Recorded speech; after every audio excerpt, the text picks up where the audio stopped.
Eh, ya, baik kita mulai ya. Di sini apa ini namanya slide saya ini judul Countering Cyber Terrorism and the Terrorist Use of Digital Text, Democratic and Operational Dilemmas. Maaf, ini memang ada judul seminar yang sebenarnya saya presentasikan di situ di Sanya Public Security Forum ini tahun lalu. Sanya itu di Cina, di Hainan. Eh, jadi use of digital text ya, terrorist use of digital text, democratic and operational dilemmas. Ya. Kita tidak perlu terlalu dalam menghayati memahami apa itu democratic and operational dilemma. Mungkin di pertemuan berikutnya saya akan coba di dalam itu. eh, Tetapi memang di dalam merespon kehadiran di ruang siber, kehadiran teroris di ruang siber itu negara-negara demokratik dilema, ya, mengalami dilema. Dilema itu pilihan yang sulit, ya. Memilih di antara pilihan-pilihan yang sulit. Mungkin kalau di bahasa Indonesia-nya lebih apa ini, buah si malakama begitu ya. Jadi pilihan yang sulit secara operasional maupun secara demokratik ya. Secara operasional berarti membutuhkan koordinasi antar lembaga yang mungkin belum bisa dicapai di negara-negara demokratik yang masih apa ya namanya emerging democracies begitu. Eh, dan secara demokratik juga ada dilemanya karena hal-hal apa namanya pembatasan-pembatasan di ruang digital akan dialami oleh civilians, oleh publik yang bukan teroris gitu karena negara membatasi gerak teroris. Iya, jadi uh, cyber terrorism and the use of digital text by terrorists are growing concern in recent years. Jadi growing concern meaning uh, uh, walaupun cyber terrorism sebagai suatu serangan teroris di ruang siber yang kemudian mengakibatkan implikasi teror itu belum terjadi, tetapi persepsi ancaman, ya saya bicara soal persepsi ancaman di antara para pengamat, ya pengamat pengamat cyberspace atau pengamat terorisme, ya itu meningkat. Jadi menarik ya, ada survei yang baru-baru ini dilakukan itu melihat persepsi ancaman akademisi teroris ya, akademisi terorisme ya, terhadap cyber terrorism ya, meskipun belum pernah terjadi tapi persepsi ancamannya meningkat ya. Jadi ini menandakan bahwa meskipun cyber terrorism sebagai suatu serangan teroris di luar siber belum pernah terjadi, tetapi dia apa namanya bukan diharapkan ya, tetapi ada suatu eh, kemungkinan besar gitu ya bahwa itu akan terjadi. Kemudian juga ada kekhawatiran bahwa success of hacker group in stealing data and crippling online service might serve as inspiration. Jadi apa ya, sebagai suatu inspirasi untuk melakukan aksi. Kemudian konektivitas digital kelompok teroris dan itu secara konstan mengalami evolusi. Ini yang saya maksud di sini ya, tentu perubahan dari satu platform ke platform yang lain, gitu ya. Penggunaan ragam platform, eh, ya mulai dari situs web statis, kemudian situs web yang interaktif, kemudian eh, eh, media sosial, kemudian end-to-end chat room, ya, end-to-end encrypted chat room, ya, eh, teknologi end-to-end encryption yang ada kita nikmati di WhatsApp itu adalah sebuah senjata dalam tanda kutip, ya, yang diberikan kepada sipil, kepada publik gitu ya, yang sebenarnya juga memperkuat teroris gitu ya. Jadi tadinya percakapan itu tidak terenkripsi gitu. Yang mengenkripsi percakapan adalah penyedia jasa internet. Sehingga kalau pemerintah mau melakukan intersepsi terhadap percakapan online, dia hanya perlu melakukan intervensi terhadap penyedia jasa online saja, penyedia jasa internet. Sekarang itu tidak bisa lagi dilakukan karena enkripsi itu dilakukan oleh pengirim dan deenkripsi dilakukan oleh yang menerima, ya, secara otomatis begitu. Jadi kalau diintersepsi pun yang diperoleh hanyalah komunikasi yang masih terenkripsi. Jadi end-to-end encrypted chat itu suatu berkah bagi kelompok teroris, ya. Nah, nevertheless, end-to-end encrypted chat room juga pada saat ini bukan satu-satunya platform, ya. Masih banyak platform lain yang digunakan, termasuk file sharing, ya, cloud computing, kemudian video streaming, kemudian uh, uh, website yang berfungsi sebagai repositori data, dan lain sebagainya, termasuk menggunakan chatroom sebagai repositori data. Jadi banyak platform yang digunakan. Nah, kemudian konektivitas digital memfasilitasi ragam aktivitas terorisme. Jadi konektivitas digital bagi teroris first and foremost, ya, yang paling utama bukan untuk melakukan serangan. Gitu. Kenapa? Karena konektivitas digital itu mereka paling bermanfaat buat mereka adalah untuk melakukan mobilisasi, baik itu dalam hal pendanaan maupun organisasi, ya, itu sangat membantu. Jadi bagi mereka kalau melakukan serangan di ruang siber, ya saya duga gitu ya, kalau melakukan serangan di ruang siber, nanti pemerintah akan buru-buru menutup ruang siber untuk aktivitas mereka. Gitu. Jadi sebaiknya jangan lakukan itu. Ya, kalau ada hacker yang melakukan itu, kalau ada membuat malware dan lain sebagainya yang melakukan itu, ya biarkan saja. Kita kita tidak usah ikut-ikut. Ini dugaan saya gitu ya, dugaan saya, pemikiran saya. Gitu. Kalau nanti ya eh, terjadi serangan terorisme di ruang siber dan terbukti pelakunya adalah organisasi teroris, maka langsung terbuktilah tesis bahwa ruang siber itu bisa digunakan sebagai senjata oleh kelompok teroris. Ya.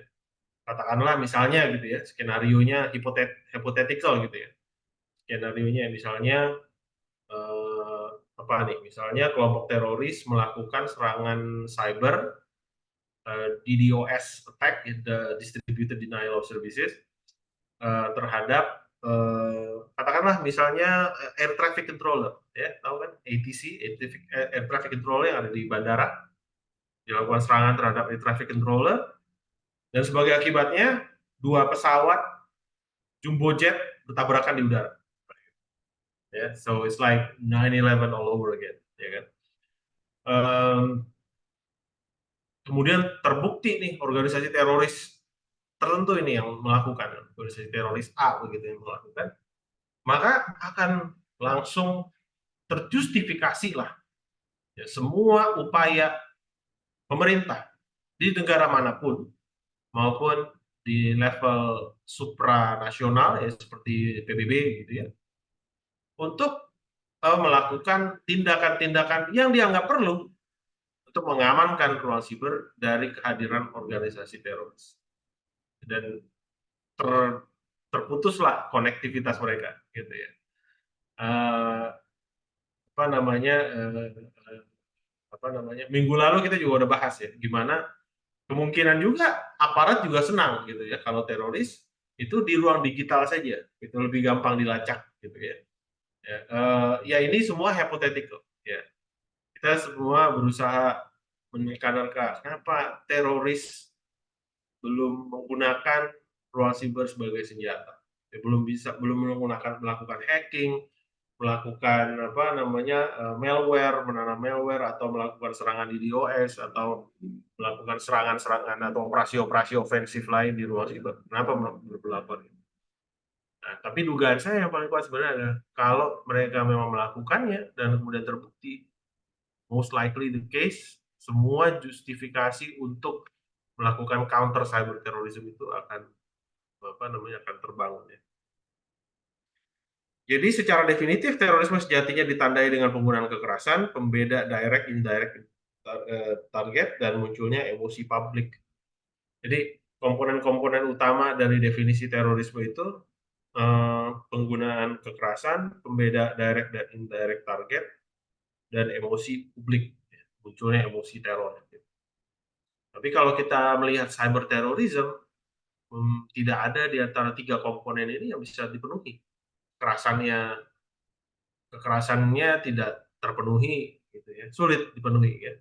Kemudian pembedaan direct dan indirect target mungkin masih bisa ya, tetapi bagaimana teatrikalitas serangan siber itu bisa dicapai, sesuatu yang sulit dibayangkan. Bagaimana sebuah serangan siber itu bisa memiliki, bisa membangun emosi teror ya, merasa takut yang sama dengan seperti halnya orang melihat apa namanya ledakan gitu ya, atau serangan senjata api ya. Hal yang masih diandalkan oleh kelompok teroris untuk menciptakan teatrikalitas. Teatrikalitas itu untuk ya menciptakan rasa takut gitu ya, menimbulkan. Nah, hal ini yang kemudian tidak hadir gitu di cyber terrorism. Uh, uh, apa di dalam hypothetical ininya sih bisa saja gitu. Secara hypothetical bisa saja, tapi pada saat ini belum. Teknologi yang tersedia untuk melakukan hal-hal ini gitu ya, untuk menciptakan teror di ruang siber itu ada. Teknologinya sudah ada. Ya, untuk melakukan apa namanya serangan cyber yang kemudian menimbulkan rasa takut itu bisa saja ada. Ya, melakukan apa namanya hacking terhadap industri pemrosesan makanan atau industri pemrosesan air bersih, ya, kemudian membuat produknya beracun dan bisa membuat semua orang meninggal, orang yang mengkonsumsinya meninggal, itu bisa saja kemudian menciptakan teror meluas, tapi belum dilakukan juga, belum dilakukan.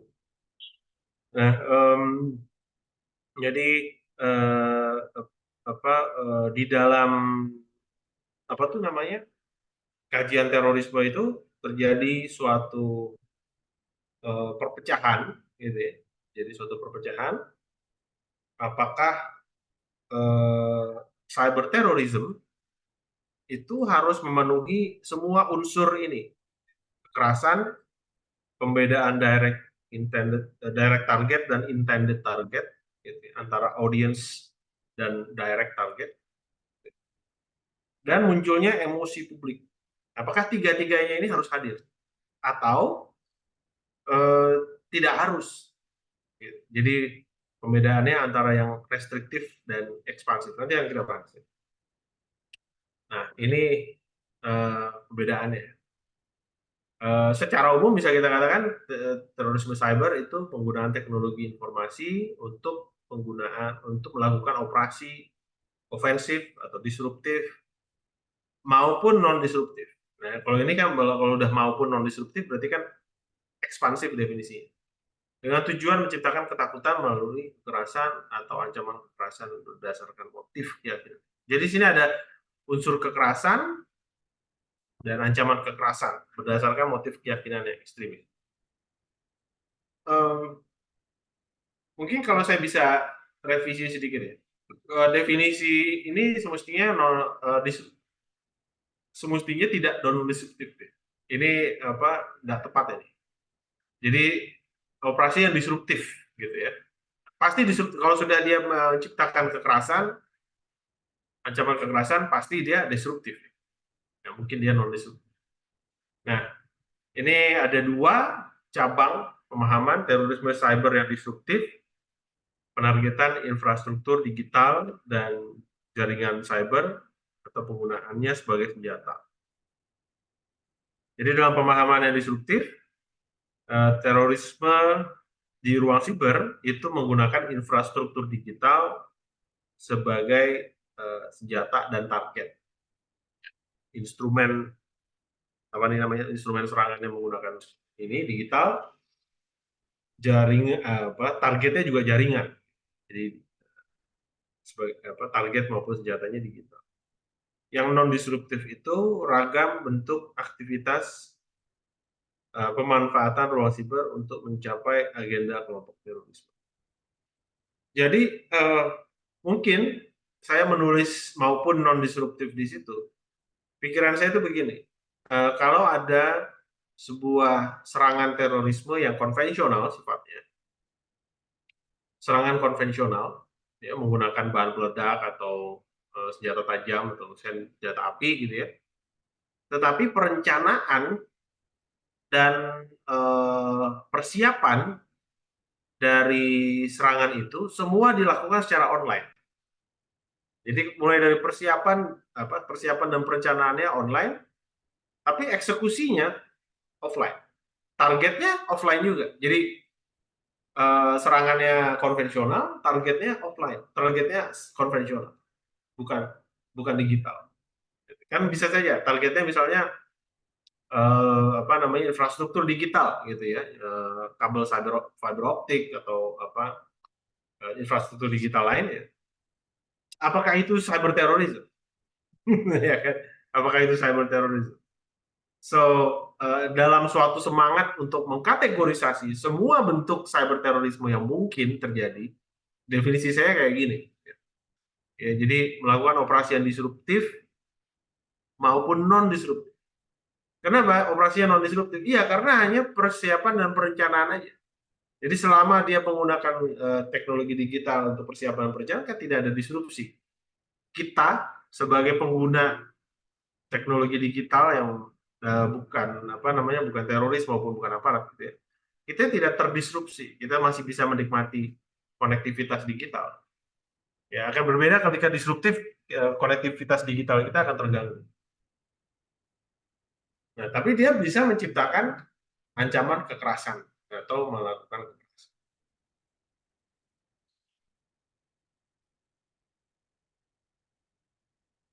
Ini kira-kira hampir sama ya. Teknologi informasi di luar siber melakukan operasi disruptif, jadi hampir sama. Kalau kita lihat di diagram itu, kelihatan bagaimana cyber terrorism itu ditentukan oleh beberapa faktor ya. Targetnya yang targetnya Critical National Information Infrastructure Computer System. Ya. Critical National Information Infrastructure System. Targetnya itu digital, gitu ya, infrastruktur digital. Kemudian bisa juga critical infrastructure dan civilian population. Jadi jaringan yang mengatur atau mengendalikan critical infrastructure. Ya. Kemudian motivasinya, politik, ideological, social. Jadi ada motivasi politik, ideological, social. Kalau motivasinya profit, dia bukan teroris, bukan cyber teroris. Kemudian test of attack, network warfare, psychological operation, tools of attack, network warfare. Jadi senjatanya jaringan juga, jaringan digital. Domainnya cyberspace, metode serangannya ilegal karena sudah diatur oleh undang-undang bahwa penggunaan cyberspace untuk atau akses yang tidak berizin, gitu ya, unlawful access itu ilegal, dan impact-nya mass disruption of seriously interfere critical services operation. Disrupsi massal. Karena apa? Kalau harus disrupsi massal, karena membuat teatrikalitas itu, menciptakan impact teatrikal. Nah, ini proper cyber terroris skenario. Gitu. Saya akan lihatin lagi ini survei terhadap, sudah lama nih surveinya, tahun berapa ya? Sudah agak lama, terhadap akademisi-akademisi yang kemudian tanya, kalau cyber terrorism itu terjadi, bentuknya seperti apa? Bentuknya seperti apa? Di sini ada 3 kategori: persiapan, instrumen serangan, means, dan targetnya. Jadi kalau kita lihat di sini 77% itu mengatakan bahwa cyber terrorism itu kalau terjadi, maka persiapannya harus digital, senjatanya digital, ya. Jadi ya, senjata yang digital itu network warfare, ya.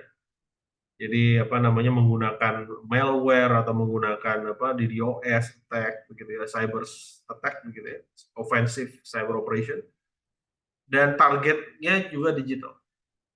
Target serangannya juga digital, infrastruktur digital, kemudian sistem komputer, ya, itu. Jadi 77%.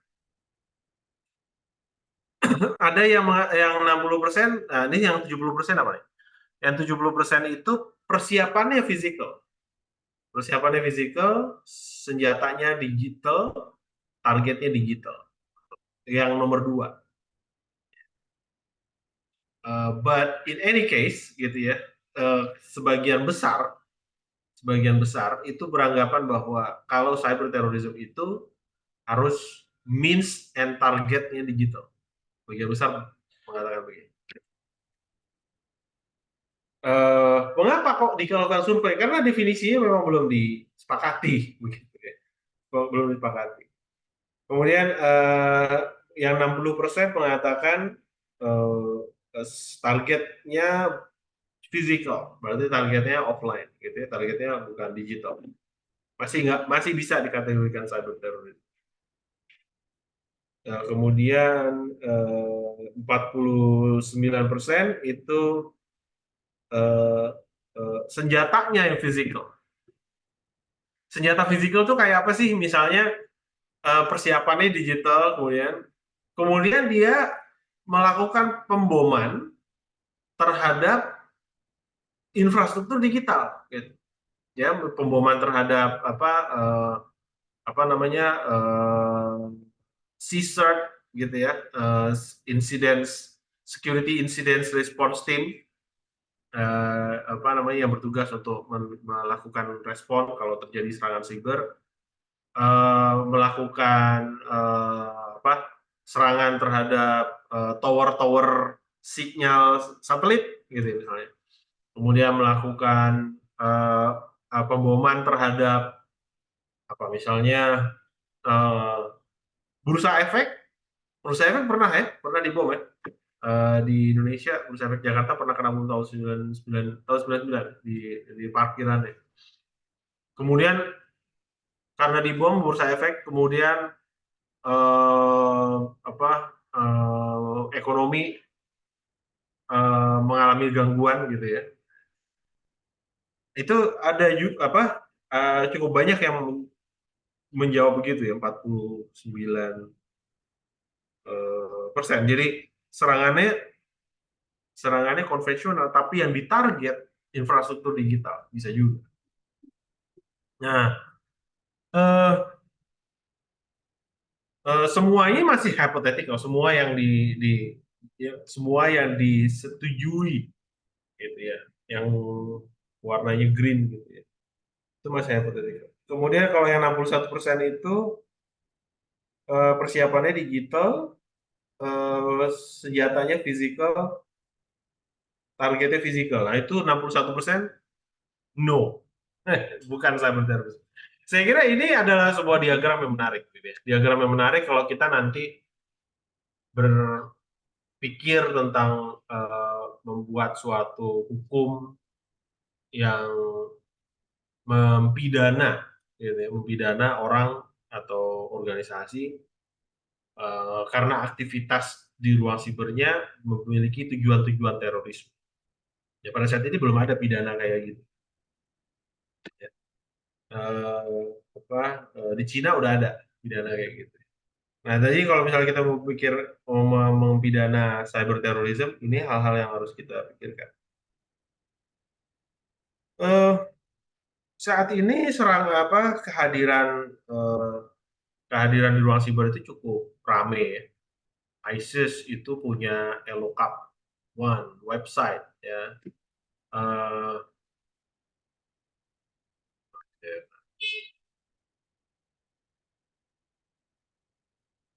ya. Eh,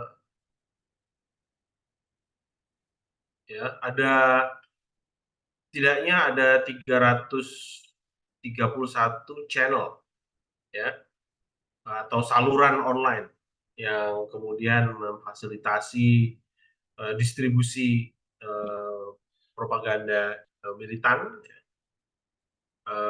Ada 99 web page, ada 30 social media, microblog accounts, dan ini sini ada apa nih namanya, Telegram, Rock Chat, Tech Heaven Channel, blog, Internet Archive, dan file sharing services. Ini banyak sekali file sharing ya. Ini cloud service ya kalau Anda menggunakan itu. OneDrive atau Google Drive itu file sharing services. Kemudian Al-Qaeda itu banyak juga website, social media accounts, file sharing services di bahasa Arab, English, Bengali, dan Taliban itu hanya website saja, website saja. Jadi menunjukkan bagaimana Taliban itu tidak dibatasi sama sekali, gitu ya di luar siber karena websitenya semua aktif. Website adalah target uh, paling mudah untuk ditutup, diblokir, ya. Jadi kalau ada organisasi yang websitenya sangat aktif, itu menandakan dia dia belum secara apa ya namanya multilateral di target sebagai organisasi teroris. Ini beberapa tampilan dari apa namanya websitenya Taliban, dan yang sebelah kanan itu adalah repository, website repository ISIS ya, Ilocap channel itu yang menjadi repository aja, jadi tempat atau gudang file video streaming yang selalu aktif. Jadi website-website kayak gini nih, yang dia hanya repository aja, itu sulit diblokir. Dan ada beberapa website yang sudah diblokir, dia tetap bisa diakses dan file-file lama yang ada di dalam website itu tidak terhapus. Jadi saya bukan orang teknis ya, tetapi ada sesuatu tentang memblokir website yang tidak sederhana gitu, yang tidak kemudian serta-merta mematikan website. Satu, soal ada website yang gunanya itu untuk menyimpan data saja, menyimpan data. Jadi tidak dia akan tidak akan terdeteksi kalau pemerintah atau ya aparat berusaha mencari website dengan narasi-narasi propaganda tertentu, itu nggak bakal ketemu. Karena nggak ada narasinya, itu lihat di sini, nggak ada narasinya. Dia cuma video-video doang. Nah, ini nggak akan kedeteksi, dia akan ada terus. Nah, kemudian kita kembali agak teoretik lagi beberapa apa namanya fungsi ruang cyber bagi organisasi teroris yang sejauh ini sudah terdeteksi. Yang paling utama sebenarnya data mining, ya, pengumpulan informasi strategis.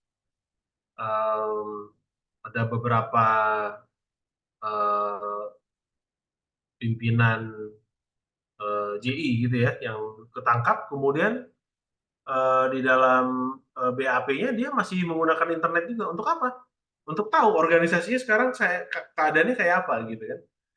Ya, masih jadi menggunakan internet utamanya untuk data mining. Begitu juga dengan dengan individu-individu lain yang berusaha mencoba untuk masuk ke organisasi atau melakukan aktivitas. Mereka akan melakukan data mining dulu. Juga data mining untuk spesifik uh, activities gitu ya, untuk serangan. Kemudian penggalangan dana, nah, fundraising ini baik itu yang sudah menggunakan uh, apa namanya Bitcoin gitu ya dan lain sebagainya. Atau paling banyak sebenarnya menggunakan cara konvensional ya. Jadi hanya komunikasi aja yang digital tapi kemudian transfernya konvensional. Kemudian rekrutmen dan mobilisasi dukungan. Ini yang apa namanya cukup banyak dilakukan antar individu karena sudah mengalami atomisasi dari mobilisasi. Mobilisasi itu terjadi dari apa namanya individu satu ke individu yang lain, maka untuk rekrutmen dan mobilisasi terjadi secara individual pula. Koordinasi perencanaan serangan, dan ternyata ini cukup banyak koordinasi perencanaan serangan. Ya, jadi apa yang disebut dengan koordinasi taktis, ya, tactical coordination, itu porsi yang cukup besar, ya, lebih besar daripada propaganda sebenarnya. Karena propaganda bisa saja dilakukan oleh satu atau dua orang, gitu ya, tertentu. Kemudian dia yang mengatur semuanya, gitu ya, mengatur websitenya, mengatur desain media sosial atau desain website, mengatur narasinya seperti apa, videonya seperti apa. Nggak butuh banyak orang karena memang skillnya dimiliki oleh segelintir orang saja. Yang lebih banyak adalah komunikasi untuk melakukan koordinasi. Ya, koordinasi tidak hanya perencanaan serangan sih, tapi juga pelatihan gitu ya, koordinasi melakukan latihan, koordinasi untuk melakukan pertemuan-pertemuan gitu ya. Itu porsi yang besar. Kemudian berjejaring ya, berjejaring untuk meningkatkan daya gentar. Sebenarnya bukan daya gentar tapi daya tawar. Sorry ini agak salah. Ini daya tawar. Jadi berjejaring ya, membangun jejaring lintas batas negara maupun lintas organisasi. Berbagi informasi. Ini masih bagian dari propaganda juga, gitu. Propaganda massal sifatnya berbagi informasi di individual dan psychological warfare yang menciptakan rasa takut, rasa gentar pada diri musuh, ya, baik itu organisasi lain atau pemerintah dan atau masyarakat gitu ya. Jadi psychological warfare itu juga sudah dibangun lewat teknologi digital. Jadi ini adalah fungsi-fungsi dari apa ya, cyberspace gitu ya. Um,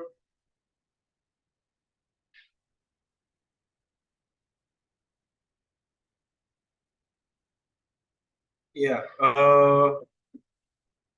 nature of cyber terrorism threat mungkin kita semua juga udah mulai tahu gitu ya. Persoalan-persoalannya ya ada multiple malignant actors. Jadi aktor jahat itu banyak. Aktor jahat itu banyak. Teroris itu hanya salah satunya. Bagaimana membedakan teroris dari aktor jahat yang lain? Ya kemudian menarget mereka dengan hukum pidana tertentu itu menjadi persoalan. Anonimitas. Anonimitas adalah fitur utama ruang siber ya atau fitur utama dari serangan siber itu adalah anonimitas. Dan karena ada anonimitas maka muncullah problematika atribusi atau attribution problem. Attribution problem adalah menunjuk siapa yang salah gitu ya, menunjuk siapa yang salah di dalam sebuah serangan ofensif atau operasi ofensif di luar siber. Karena tidak ada uh, kalau karena adanya anonimitas dan sulitnya melakukan attribution, maka serangan di ruang siber sangat berbeda karakternya dengan serangan kinetik ya, atau serangan konvensional. Karena siapa yang bertanggung jawab tidak ada yang tahu. Katakanlah pemerintah tahu siapa yang bertanggung jawab, kemungkinan mereka tidak akan mengumumkannya. Ya, kemungkinan mereka tidak akan mengumumkan. Sebab hal itu punya implikasi politik yang signifikan di era saat ini ya, ketika cyberspace itu disekuritisasi sangat tinggi ya, oleh pemerintah. Disekuritisasi itu artinya eh, diatur dengan aturan-aturan pidana maupun aturan-aturan regulasi yang eh, membatasi ruang gerak, membatasi apa yang bisa diakses di ruang siber. Dengan segala regulasi dan pemidanaan itu, masih terjadi serangan siber oleh aktor non-negara, semisal itu, maka pemerintah akan merasa ini hal yang sangat memalukan. Lebih baik tidak usah diumumkan. Dan akhirnya pemerintah, masyarakat tahu-tahu sendiri, gitu ya. Karena sebagian besar pemain di ruang siber itu juga aktor non-negara pada hakikatnya, bukan aktor negara. Jadi menyembunyikan sesuatu di ruang siber itu muskil, hampir muskil. Nah, kemudian low barrier of entry. Ini artinya sangat murah bagi aktor jahat untuk memiliki apa yang diperlukan, instrumen yang diperlukan, software yang diperlukan, dan skill yang diperlukan untuk punya impact di ruang siber. Akan berbeda kalau Anda mau memilih, Anda sebagai aktor jahat ingin punya impact di di domain darat, laut, udara, apalagi antariksa. Anda harus punya pesawat udara, Anda harus punya satelit, harus punya tank, harus punya senjata api. Semua itu harus diperoleh dengan biaya yang tinggi. Gitu. Jadi menggunakan ruang siber lebih murah, lebih lebih mudah. Difficulties for democratic government to mitigate the use of cyberspace. Ya, negara-negara demokrasi kesulitan melakukan mitigasi penggunaan cyberspace oleh teroris karena tidak bisa membedakan. Result in the capability of terrorist organization to maintain presence and operation. Sehingga organisasi teroris bahkan yang sudah lemah sekalipun akan tetap mampu menjaga kehadiran dan operasinya. Oke. Um, ini ada satu diagram dari Tech Against Terrorism. Tech Against Terrorism adalah laporan yang dikeluarkan oleh lembaga swadaya masyarakat internasional yang mendata pergerakan teroris di ruang siber. Karakternya apa, platform apa yang digunakan, tujuan penggunaannya apa, dan saran-saran bagi pemerintah untuk meresponnya bagaimana. Kita lihat di sini platform type ada berapa nih? 1, 2, 3, 4, 5, 6, 7, 8, 9, 10, 11, 12, 13. Jadi 13 platform online yang bisa digunakan oleh kelompok teroris di seluruh dunia di ruang siber. Dari 13 platform. Uh, by knowing this, ya we already imagine ya di kepala kita bisa membayangkan bahwa kalau mau mengatur atau membatasi atau memitigasi aktivitas teroris di ruang siber, maka harus menarget 13 platform ini. Dan ini tidak statis gitu ya, di masa yang akan datang dan tidak terlalu lama lagi mungkin platformnya akan bertambah. Gitu ya. So, file sharing ini yang paling banyak. Akses to digital media, foto, video, dokumen. Jadi folder yang ada di cloud gitu ya. Archiving, storage of information from defunct web page. Jadi archiving ini web page ya. Web page tuh apa uh, situs web gitu ya sudah tidak ber, ber, ber, berfungsi lagi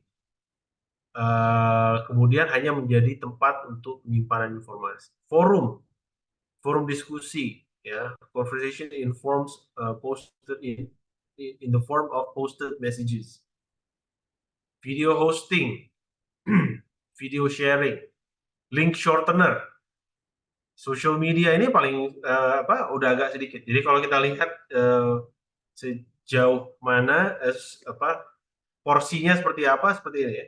Porsinya kayak gini. Yang paling banyak itu file sharing, tinggi sekali. Tinggi sekali melebihi yang berikutnya, video sharing. Ya, ini ada platform sendiri sepertinya untuk video sharing, ya. Kemudian web hosting. Web hosting ini berarti website biasa, ya. Video hosting, eh apa namanya, seperti video hosting seperti yang kita lihat tadi di sampel yang saya perlihatkan di awal, itu adalah web page yang gunanya hanya video hosting. Kemudian messaging, social media, forum, kita bisa bayangkan ya, kalau sekarang itu banyak respon negara itu menyasar social media atau messaging, maka bisa dikatakan mereka salah alamat, gitu ya, atau salah target. Karena paling banyak nih di cloud, ini video share, di file sharing. File sharing juga bisa apa namanya menggunakan peer to peer file sharing. Ya, Eh, ya, oke. Eh, kita membahas dikit tentang Indonesia ya. Indonesia itu kalau kita lihat ada at least five different network affiliations. Ya. Ada 5 network affiliation di Indonesia yang menggunakan uh, cyberspace, gitu ya. Di sini paling banyak itu JAD yang menggunakan cyber. Oh sorry, ISIS ya, ISIS affiliates atau yang disebut dengan Ansor Daulah. Banyak sekali ISIS affiliates itu, Ansor Daulah. Kemudian diikuti dengan JAD, kemudian JI 10%, Mujahidin Indonesia Timur, kemudian ada JAT. Jadi ini semua adalah organisasi-organisasi teroris yang ada di DTTOT. Jadi kalau ada organisasi teroris di luar DTTOT, kemungkinan nggak terekam di sini. Eh, dan kita bisa lihat bagaimana misalnya gitu ya, organisasi teroris eh, apa namanya Jemaah Islamiyah misalnya yang paling senior itu penggunaannya sedikit sekali, ya. Eh, dan Mujahidin Indonesia Timur ini meskipun hanya 7%, tetapi eh, penggunaan ruang sibernya sangat inovatif, ya, karena mereka memiliki instrumen atau sorry platform komunikasi digital sendiri. Mereka membuat software sendiri, dan apa namanya terlibat juga dalam hacking, ya, yang kemudian bisa mendanai MIT, ya, MIT Group, Mujahidin Indonesia Timur. Kemudian penggunaan cyberspace itu juga cukup sentral dalam proses seseorang menjadi foreign terrorist fighters, ya. Baik itu dalam hal eh, apa radikalisasi, kemudian jadi seseorang itu biasanya mencari informasi dulu di ruang siber, ya, kemudian bagaimana mereka mendapat kontak, kemudian eh, apa eh, melakukan persiapan dan sebagainya, itu sangat melibatkan ruang siber. Eh, itu kemudian beberapa penggunaannya, ini saya kira tabel ini lebih lebih baik, ya, lebih tergambar di situ. Yang paling banyak itu tactical coordination, ya, tactical coordination dari kelompok-kelompok ISIS, Ansar Daulah groups, sehingga apa ini namanya jauh melebihi eh, tujuan-tujuan lain seperti propaganda gitu ya, tujuan-tujuan. Jadi banyak tactical coordination ini termasuk di dalamnya persiapan serangan, persiapan untuk melakukan latihan, dan persiapan untuk berangkat sebagai foreign terrorist fighters. Kita lihat sini JI sangat minim gitu ya penggunaannya, dan tapi walaupun minim, JI itu cukup inovatif ya dalam melakukan propaganda ya. Jadi mereka bisa memformulasikan narasi-narasi yang eh, tidak dideteksi sebagai narasi ekstremis.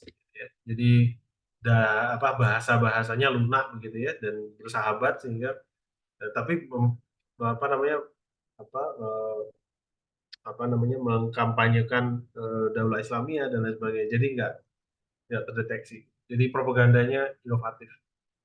Eh, JAD banyak di tactical coordination juga, kemudian diikuti oleh propaganda. JAT hanya satu, tactical coordination.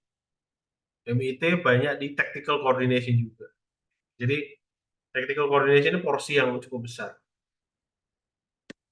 Kemudian oh ini beberapa artikel ya hukum ya yang digunakan untuk mempidana ya, itu ada 13A itu Undang-Undang Nomor 5 tahun 2018.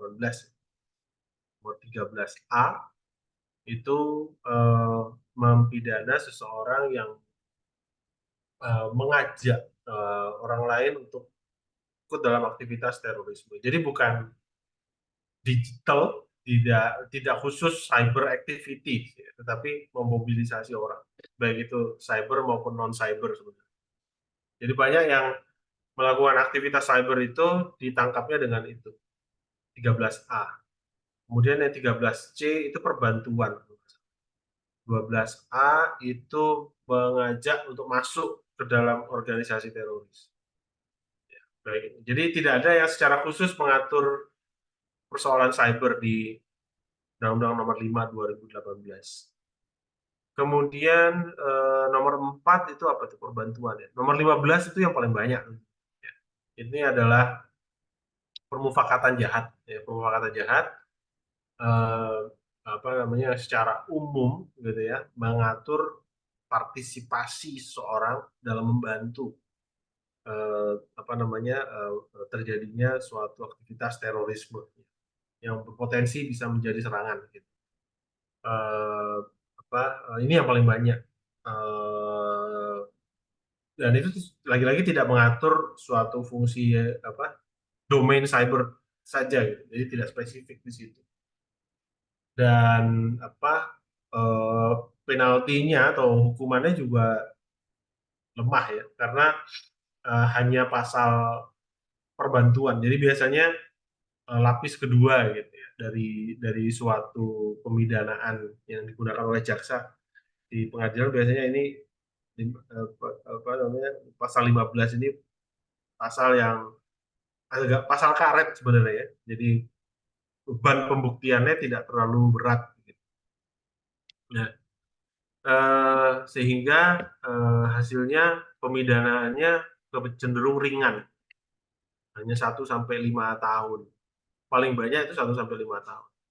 Yang agak berat-berat itu sampai di atas 10 tahun itu biasanya karena yang bersangkutan itu adalah tokoh yang penting, gitu ya, tokoh penting di dalam organisasi teroris, uh, dan dia menggunakan ruang siber gitu. Jadi sebenarnya sih pada dasarnya tidak ada yang mereka yang dipidana di sini, yang saya rekam ini, yang dipidana karena aktivitas cybernya tidak ada. Jadi uh, dia dipidana karena mengajak orang untuk aktivitas terorisme, dia dipidana, tapi bukan karena aktivitas cybernya itu sendiri. Nah, ya, jadi ini adalah individu-individu yang terekam melakukan aktivitas cyber. Eh, Pemidanaannya ringan, kemudian eh, yang paling banyak itu untuk organisasi ISIS ya, itu, dan platform yang digunakan eh, sebagian besar eh, apa messaging. Ya, platform yang paling banyak digunakan itu messaging, eh, diikuti dengan eh, search engine. Kemudian ada file sharing application. File sharing application ternyata nggak banyak ya. Yang di dunia dia paling banyak, di Indonesia dia belum terlalu banyak. Mungkin sekarang sudah semakin banyak. Ini tahun 2022. Kemudian web hosting to websites ya, juga banyak. Nah itu apa ini namanya sekelumit ya, eh, eh, apa ini namanya data dari Indonesia. eh, Minggu depan kita akan, saya kira bisa lebih banyak ngobrol tentang respon, tapi untuk kesempatan ini kita batasi dulu di ragam aktivitas gitu ya di ruang siber. Dan pada dasarnya eh, bukan menyimpulkan ya, tetapi kalau benang merahnya gitu ya, aktivitas cyber untuk terorisme itu, satu, dia belum eh, terdefinisi dengan utuh gitu ya, belum padu definisinya. Ada yang mementingkan hadirnya unsur-unsur kekerasan, kemudian teror maupun penargetan di ruang siber gitu ya. Sehingga eh, definisi terorisme itu secara restriktif, definisi cyber terorisme itu secara restriktif harus melibatkan uh, infrastruktur digital sebagai instrumen maupun senjata.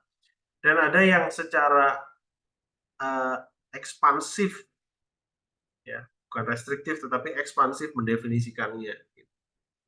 Uh, Serangan cyber terorisme itu sebagai aktivitas uh, di ruang siber untuk beragam bentuk tujuan. Nah, baik itu apa tadi file sharing atau namanya data mining, kemudian communication dan lain sebagainya. Nah, ada bentuk-bentuk lain ya tentunya di aktivitas digitalisme itu, misalnya 3D printing gitu ya, kemudian penggunaan drones, kemudian uh, apalagi ya, penggunaan artificial intelligence gitu. Penggunaan artificial intelligence uh, bisa saja menjadi suatu pilihan gitu ya. Penggunaan artificial intelligence untuk menciptakan uh, apa uh, uh, uh, uh, wajah tertentu begitu ya, atau bentuk wajah tertentu yang kemudian uh, uh, apa mengakibatkan provokasi ya di dalam suatu masyarakat, mengakibatkan konflik. Saya kira itu juga skenario cyber terorisme gitu ya, provokasi masyarakat yang mengarah pada konflik dan menjatuhkan korban ya. Itu suatu bentuk cyber terorisme. Sehingga uh, pertanyaannya begini ya, dan saya tidak akan menjawabnya sendirian, Anda akan bisa menjawabnya sendiri. Apakah teknologi digital meredefinisi terorisme? Apakah teknologi digital uh, telah atau akan meredefinisi terorisme? Apakah terorisme tidak lagi uh, memiliki impact hanya dengan kekerasan? Ya, apakah terorisme tidak lagi memiliki impact hanya dengan kekerasan? Apakah kekerasan tidak lagi satu-satunya cara kelompok teroris memiliki impact? Yang katakan impact di sini. Impact itu apa nih namanya? Dampak gitu ya. Apakah organisasi teroris tidak lagi harus menggunakan kekerasan untuk memiliki impact, baik dalam hal tersampaikannya pesan, kemudian em, terjadinya provokasi di masyarakat, terpengaruhnya eh, eh, pengambil keputusan. Ya. Bukankah hal-hal itu impact yang dicari oleh organisasi teroris? Yang menyampaikan pesan, menciptakan ketakutan, mempengaruhi pengambil keputusan. Jika hal-hal tersebut bisa dicapai tanpa kekerasan, apakah berarti terorisme mengalami redefinisi? Perlu mengalami redefinisi. Gitu. Apa yang menandai organisasi teroris saat ini? Mengapa mereka perlu melakukan kekerasan? Mengapa teknologi digital tertentu ada yang diadopsi sampai dia bisa menciptakan kekerasan dan ada yang tidak. Ada organisasi teroris yang menggunakan teknologi digital. Kalau kita perlu teknologi digital itu lebih daripada sekitar cyber ya, tapi juga drones, kemudian artificial intelligence, kemudian apa namanya 3D printing gitu ya. Ada organisasi teroris yang bisa melakukan 3D printing senjata api. Organisasi teroris yang bisa memuati pesawat nirawak dengan bahan peledak atau IED. Ada organisasi teroris yang tidak melakukan itu, walaupun bisa. Ya. Organisasi teroris di Indonesia bisa saja menggunakan itu, eh, menggunakan apa? Memuati sebuah drone yang ya drone di Tokopedia ya harganya 7 jutaan ya udah apa namanya bisa dimuati eh, bahan peledak gitu ya. Tapi itu tidak dilakukan. Ya, 7 juta kan gampang lah gitu ya. Organisasi teroris Indonesia 7 juta cincay lah.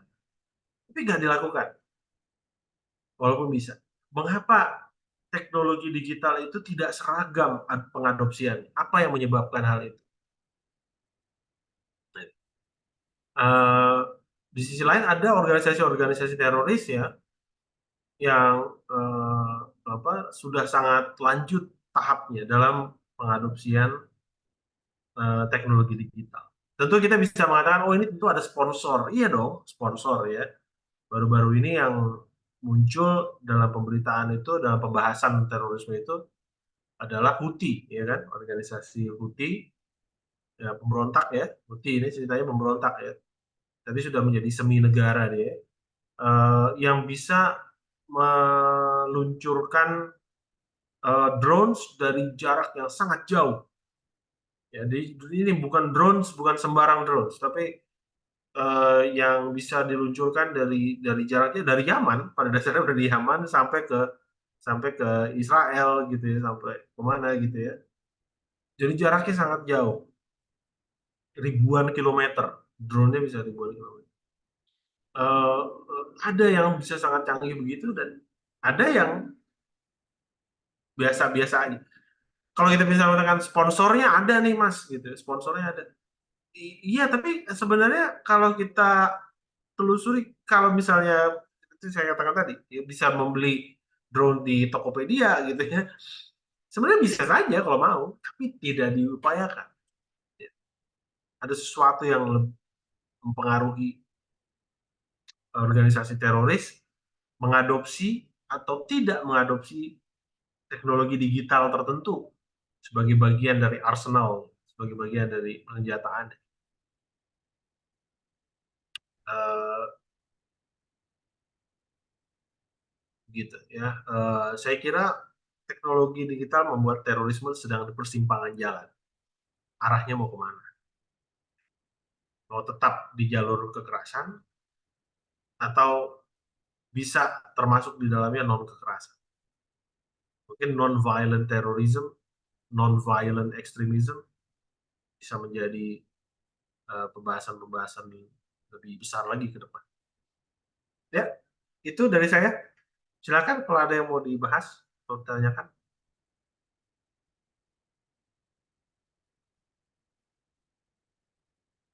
Agak terlalu banyak ya materinya.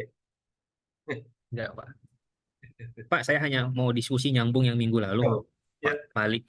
Kan mangga, saya juga, mangga. ya, eh, kalau tadi dari slide yang pertama itu kan, kan ada tiga unsur atau tiga Oh, komponen lah gitu Pak ya. Kalau misalnya mau dibilang benar-benar itu serangan teror gitu Pak. Tadi ada yang teror dari masa apa nih, yang menakutkan dari masyarakat gitu tadi Pak. Yang poin paling bawah tadi saya lihat, nah itu Pak. ya, Ya kan muncul emosi dan lain-lain sebagainya gitu Pak. Atau misalnya ada casualties ya kan, atau ya. ada eh, objek yang memang hancur gitu Pak. Nah, kalau dilihat dari situasi yang sekarang ini sama dengan tadi penggunaan apa nih, chart yang terakhir tadi itu Pak, pie chart itu Pak, apakah Hah? karena memang mindset dari kelompok teror itu masih eh, perang fisik gitu Pak ya, perang fisik yang mempergunakan senjata, sehingga belum ada, bukan, saya melihatnya kayak ini si organisasi teror ini kayaknya belum kepikiran gitu Pak. Kayaknya kalau pakai cyber terrorism nggak perlu repot-repot beli senjata, nggak perlu repot-repot Ya, mengorbankan nyawa gitu kan, karena ya, kan cuman perlu invest di awal, tapi kan impact-nya akan jauh lebih besar gitu kan Pak ya. Saya kebayang itu kayak film Die Hard yang keempat itu Pak. Kan itu kan ya, ada tuh Pak. Ya kan Die ya, Hard yang keempat itu kan ya. dia mematikan jaringan telekomunikasi, terus mematikan jaringan listrik di kota di Amerika itu. Karena itu kan sebenarnya kan bisa cyber terrorism kan, dia cuma duduk di belakang apa nih, di belakang laptop tinggal ngeklik ngeklik doang gitu Pak. Nah, apakah Ya. memang karena mindsetnya itu adalah pengen menguasai satu wilayah, atau memang mengubah paham dari satu negara gitu sesuai dengan kayak misalnya ISIS gitu kan Pak, dia mau menegakkan Ya. khalifahnya dia gitu. Nah, sehingga cyber terrorism ini kecenderungan pemanfaatannya itu lebih kepada kayak yang saya kan minggu lalu kan kita diskusinya itu lebih kepada ke rekrutmen, lebih kepada jalur untuk memperoleh pendanaan gitu Pak. Nah, Hmm. atau memang sudah ada tanda-tanda ini cyber terrorism ini dengan media yang semakin terbuka aksesnya, ada si pelaku teror ini mulai mencoba, oh, oke lah kita invest untuk melakukan serangan, tapi serangannya bukan serangan yang menimbulkan tadi Pak ya casualties gitu kan ya, atau teror di masyarakat, tapi ke state-nya gitu Pak. Misalnya dengan cara mematikan jaringan listrik satu negara, itu kan sebenarnya teror juga gitu kan Pak ya. Hmm. Kan bisa Ya, jadi betul. lumpuh gitu kan Ya, ya. betul. Ya, ya, ya. Gitu sih Pak. Terima kasih Pak Ali. Ya, mengapa organisasi teroris atau individu-individu teroris belum melakukan serangan seperti ala Die Hard begitu ya? Eh, Pertama, memang melakukan hacking di era sekarang ini semakin sulit juga ya. Ya, Eh, Firewall yang dibuat oleh penyedia-penyedia jasa elektronik, ya penyedia-penyedia pelaksana-pelaksana sistem elektronik itu semakin tebal, semakin canggih, eh, dan sulit ditembus gitu ya. Dan bukan berarti tidak mungkin gitu ya. Pak. Teroris adalah orang-orang yang berdedikasi tinggi biasanya, gitu ya. Minimal yang dulu-dulu saya kenal, sekarang udah makin jamak kayaknya. Em, Sehingga mereka yang cukup punya dedikasi bisa gitu. Eh, tapi sisi lain untuk mencapai skill dan kemampuan dedikasi untuk melakukan serangan yang melumpuhkan itu juga butuh butuh persiapan gitu ya. Oke, itu katakanlah itu semua udah dilewati gitu ya. Skillnya ada gitu ya. Eh, tetapi tetap saja tidak dilakukan. Gitu. Tapi tetap saja tidak dilakukan. Kemungkinan eh, eh, sosok teroris ini adalah sosok aktivis. Gitu. Dia ini kalau eh, gini, bagi operator yang skillful sekalipun, ini operator yang skillful. untuk melakukan serangan cyber itu berjam-jam atau mungkin bahkan berhari-hari dia harus mantengin layar apa HP apa layar laptop gitu ya, layar komputer terus menerus mencari kapan titik lemah itu muncul. Karena mungkin tidak karena aktivitas digital dari suatu jaringan cyber itu tidak statis ya.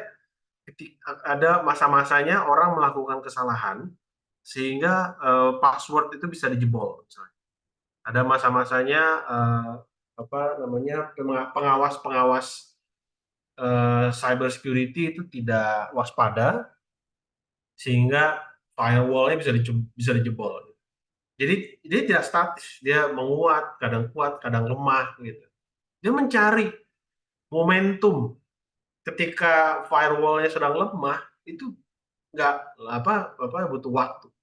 Kemudian kode de-enkripsinya itu menghitung jutaan probabilitas. Nah, itu juga apa namanya? Ini mungkin akan hal-hal yang mungkin akan lebih cepat dengan artificial intelligence. Artificial intelligence, ChatGPT kita perintahkan untuk membuat suatu algoritma yang bisa menanam malware atau melakukan apa namanya kelumpuhan terhadap sistem jaringan itu bisa ya, dengan apa namanya apa penambahan-penambahan tertentu gitu ya bisa. Jadi uh, arahnya ke situ gitu. Artificial intelligence itu bisa menulis algoritmanya sendiri. Nah, tapi karena hal itu, gitu ya, dia harus berjam-jam di depan komputer itu kemungkinan eh, dia nggak suka gitu. Sukanya ya aktif, aktif di lapangan, gitu. Melakukan sesuatu, membuat membuat sesuatu, melakukan sesuatu yang secara kinetik, secara fisik. Sosok teroris itu seperti itu. Ada teori yang mengatakan begitu. Ya, ada teori yang mengatakan psikososial ya. Teorinya mungkin psikososial. Kemudian yang kedua, ada yang mengatakan kenapa tidak merekrut hacker saja gitu. Kenapa tidak merekrut hacker? Kemungkinannya hacker tidak punya ideologi. Mereka hanya tahunya profit. Kemungkinan yang kedua, hacker kalau direkrut kemudian dia menjadi teroris, dia akan apa punya implikasi-implikasi hukum yang dia tidak inginkan, gitu yang dia tidak inginkan karena eh, apa profit seeking lebih baik, gitu. Eh, Apalagi hacker sekarang ada program apa ini namanya? Jika Anda hacker, kemudian Anda mau membantu pemerintah, gitu ya, dia bisa dihapus pidananya. Sedang diupayakan oleh BSSN ada hukum seperti itu. Jadi insentif untuk bergabung dengan kelompok teroris sangat rendah. Tetapi ada juga apa namanya mereka yang bisa melakukannya ada. Tapi tidak arahnya tidak melakukan serangan, tapi melakukan fundraising. Jadi eh, eh, saya kembali pada apa ini jawaban saya di awal gitu ya. Dan mengapa belum melakukan menggunakan cyberspace untuk serangan atau teknologi digital sudah digunakan ya untuk drones itu sudah digunakan untuk serangan. Tapi cyberspace spesifik di serangan karena lebih banyak aktivitas yang lain yang menguntungkan ya fundraising atau apa namanya ya apa melakukan hacking yang kemudian membuat profit. Kalau memang hacking bikin profit, ya udah profitnya untuk gerakan bisa juga kan gitu. Dan hal-hal seperti itu yang lebih banyak digunakan. Saya kira itu ya, apakah menjawab? Ya. Makasih Pak. Ya, apa-apa. Bertambah informasinya dibandingin dengan yang minggu lalu Pak. Karena kan dengan tambahan materi ini jadi lebih kelihatan gitu Pak. Ya, Kasih balik. sama-sama.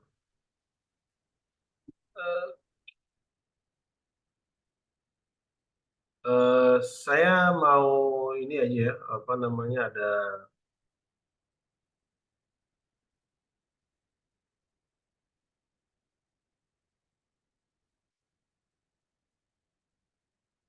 Ya udah, nanti saya share juga kalau ada. Oke, saya kira itu ya. Mungkin nanti kalau apa namanya ada pertanyaan-pertanyaan lain kita bisa diskusikan minggu depan. Nanti link rekamannya saya kasih ke Prodi aja ya. Oke semuanya, terima kasih atas partisipasinya siang hari ini. Eh, saya cukupkan. Billahi taufiq wal hidayah. Assalamualaikum warahmatullahi wabarakatuh. Waalaikumsalam Waalaikumsalam warahmatullahi wabarakatuh. warahmatullahi Makasih wabarakatuh. banyak, Terima Pak Ali. kasih banyak, Pak Ali.